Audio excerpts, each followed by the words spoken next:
آپ لوگوں کو ایک ہدیہ دے سکتا ہوں بھائی؟ آپ لوگوں کو ہدیہ دے سکتا ہوں؟ ارے احمدآباد والے بولو تو صحیح یار، ایک ہدیہ دوں؟ دیکھو زندگی بھر آپ 3 باتوں کا معمول بنا لو.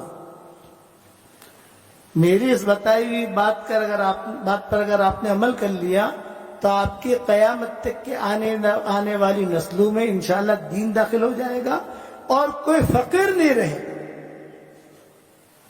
عمل کرو گے بھائی؟ نمبر 1، 313 مرتبہ سورہ اخلاص پڑھنے کی عادت ڈالو. 313 مرتبہ درود شریف پڑھنے کی عادت ڈالو اور 313 مرتبہ استغفار پڑھنے کی عادت ڈالو. بس یہ 3 کام کرو آپ، لیکن نمازوں کی پابندی کے ساتھ. انشاءاللہ اتنی خیریں تم دیکھو گے، اتنی خیریں دیکھو گے، اتنی خیریں دیکھو گے، اتنی دعائیں قبول ہوں گی، اتنا مال اللہ دے گا. فرشتے جو ہے نا پیڑیا بھر کے پیسے پہنچائیں گے تم کو. کرو گے انشاءاللہ؟ 10 مرتبہ سورہ اخلاص پڑھو، جنت تک محل تیار ہو جاتا ہے. صحیح حدیث سنیے. 20 مرتبہ پڑھو 2 میں، 30 مرتبہ پڑھو 3 میں، اور 313 مرتبہ پڑھو گے تو کتنے محل تیار ہوں گے بھائی؟ 31 میں. اور 104 مرتبہ قرآن شریف پڑھنے کے برابر ثواب. اور وہ محل ایسے ہیں کہ الیکٹرک کا بل نہیں بھرنا، مینٹین کرنا نہیں ہے، فرشتے خود الیکٹرک کا بل بھریں گے. وہاں الیکٹرک کی ضرورت ہی نہیں ہے، فرشتے سنبھالیں گے. کرو گے انشاءاللہ؟ میرے والد صاحب رحمت اللہ علیہ ایک بات فرماتے تھے، بیٹا یونس راتی ہوں نہ آوے نا اپنوں نے تو 5-6 محل بڑے نخوانا. میرے والد صاحب کہتے تھے کہ رات کو نیند یا کروٹیں بدلتے ہو نا تو 5-6 محل یعنی 60 مرتبہ سورہ اخلاص پڑھ لینے کا سوتے سوتے تو اپنا جنتی بنگلہ بھی تیار ہو جائے گا اور نیند بھی آ جائے گی. ابا فرماتے تھے کہ میں بیان کے لیے مرکز میں سے جب بھی یہ نکلتا تو ظاہری بات ہے کہ 5 منٹ پیدل چلتے تو چلتے چلتے میں محل بناتے بناتے چلتا.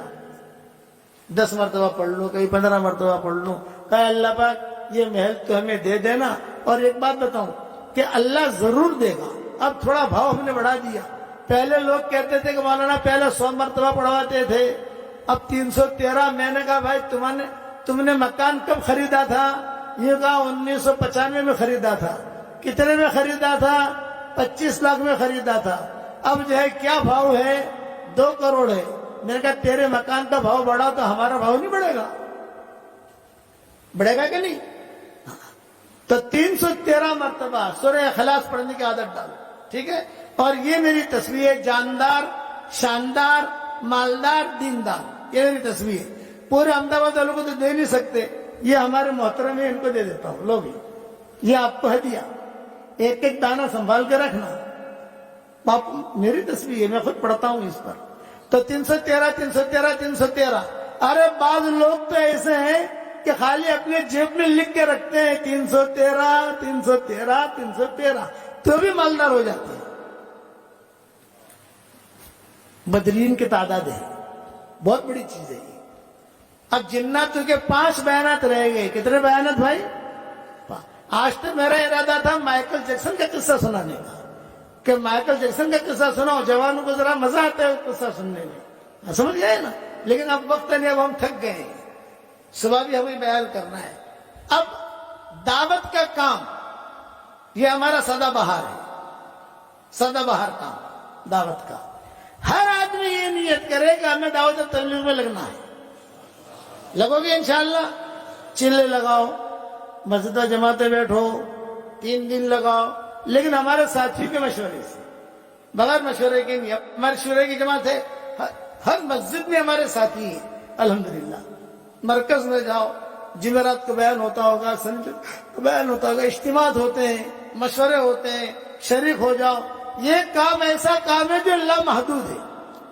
دین کے جتنے کام ہیں وہ محدود ہیں. مدرسے محدود، 1 کروڑ مدرسے آپ نہیں کھول سکتے، 10 لاکھ مدرسے نہیں کھول سکتے. خرچہ کون کرے گا؟ مکتب قائم اتنے نہیں کر سکتے آپ جو اتنے خانقاہیں نہیں بنا سکتے. لیکن دعوت کا کام ایسا اللہ محدود اللہ نے دیا ہے ہمیں کہ سب جگہ دعوت کا کام کر سکتے ہو، لوگوں کو دعوت دے سکتے ہو آپ. پر لیکن ایک شرط ہے. اب ہم ایک شرط لگاتے ہیں، تبلیغ کا کام کرو، دین کا کام کرو، مدرسے کا کام